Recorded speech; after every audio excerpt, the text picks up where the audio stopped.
صفحہ نمبر 173 173 معارف الحدیث جلد 2۔ ٹاپک ہے اچھے اخلاق اور برے اخلاق، اسی کا وی لاگ نمبر 3 ہے۔ ایک شخص پیاسے کتے کو پانی پلانے پر بخش دیا گیا۔ اردو ترجمہ اور تشریحات کے ساتھ احادیث نبوی کا ایک جدید اور جامع انتخاب۔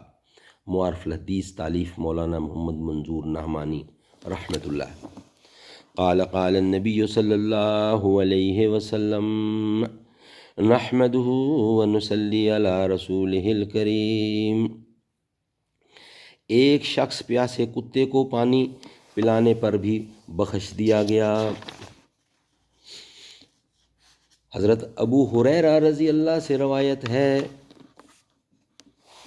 کہ رسول اللہ صلی اللہ علیہ وسلم نے فرمایا، اس اثناء میں کہ ایک آدمی راستہ چلا جا رہا تھا، اسے سخت پیاس لگی، چلتے چلتے اسے ایک کنواں ملا، وہ اس کے اندر اترا اور پانی پی کر باہر آیا۔ کنویں کے اندر سے نکل کر اس نے دیکھا کہ ایک کتا ہے جس کی زبان باہر نکلی ہوئی ہے اور پیاس کی شدت سے وہ کیچڑ کھا رہا ہے۔ اس آدمی نے دل میں کہا کہ اس کتے کو بھی پیاس کی ایسی ہی تکلیف ہے جیسی کہ مجھے تھی، اور وہ اس کتے پر رحم کھا کر پھر اس کنویں میں اترا اور اپنے چمڑے کے موزے میں پانی بھر کر اس نے اس کو اپنے منہ سے تھاما اور کنویں سے نکل آیا اور اس کتے کو وہ پانی اس نے پلا دیا۔ اللہ تعالیٰ نے اس کی اس رحم دلی اور اس محنت کی قدر فرمائی اور اسی عمل پر اس کی بخشش کا فیصلہ فرما دیا۔ بعض صحابہ رضی اللہ نے حضور سے یہ واقعہ سن کر دریافت کیا کہ یا رسول اللہ، کیا جانوروں کی تکلیف دور کرنے میں بھی ہمارے لیے اجر و ثواب ہے؟ آپ نے فرمایا، ہاں، ہر زندہ اور تر جگر رکھنے والے جانوروں کی تکلیف دور کرنے میں ثواب ہے۔ بعض اوقات ایک معمولی عمل دل کی خاص کیفیت یا خاص حالات کی وجہ سے اللہ تعالیٰ کے یہاں بڑی قبولیت حاصل کر لیتا ہے اور اس کا کرنے والا اسی پر بخش دیا جاتا ہے۔ اس حدیث میں جس واقعہ کا ذکر کیا گیا ہے اس کی نوعیت بھی یہی ہے۔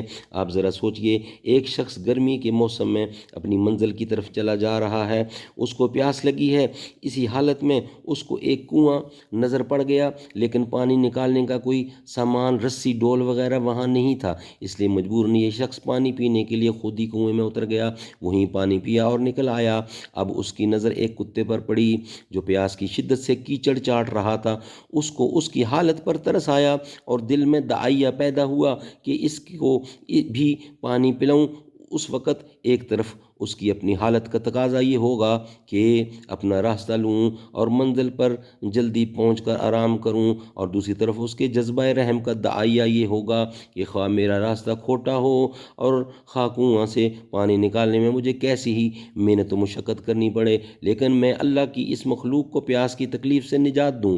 اس کشمکش کے بعد جب اس نے اپنی طبیعت کے آرام کے تقاضے کے خلاف جذبہ رحم کے تقاضے کے مطابق فیصلہ کیا اور کنویں میں اتر کر موزے میں پانی بھر کر اور منہ میں موزہ تھام کر محنت و مشقت سے پانی نکال کے لایا اور اس پیاسے کتے کو پلایا، تو اس بندہ کی اس خاص حالت اور ادا پر اللہ تعالیٰ کی رحمت کو جوش آ گیا اور اسی پر اس کی مغفرت کا فیصلہ فرما دیا گیا۔ الغرض مغفرت و بخشش کے اس فیصلے کا تعلق صرف کتے کو پانی پلانے کے عمل ہی سے نہ سمجھنا چاہیے، بلکہ جس خاص حالت میں اور جس جذبہ کے ساتھ اس نے یہ عمل کیا وہ اللہ تعالیٰ کو بے حد پسند آیا اور اسی پر اس بندہ کی مغفرت اور بخشش کا فیصلہ کر دیا گیا۔ اللہ تعالیٰ عمل کرنے کی توفیق عطا فرمائے۔ صدق اللہ العلی العظیم و صدق رسولہ النبی الکریم۔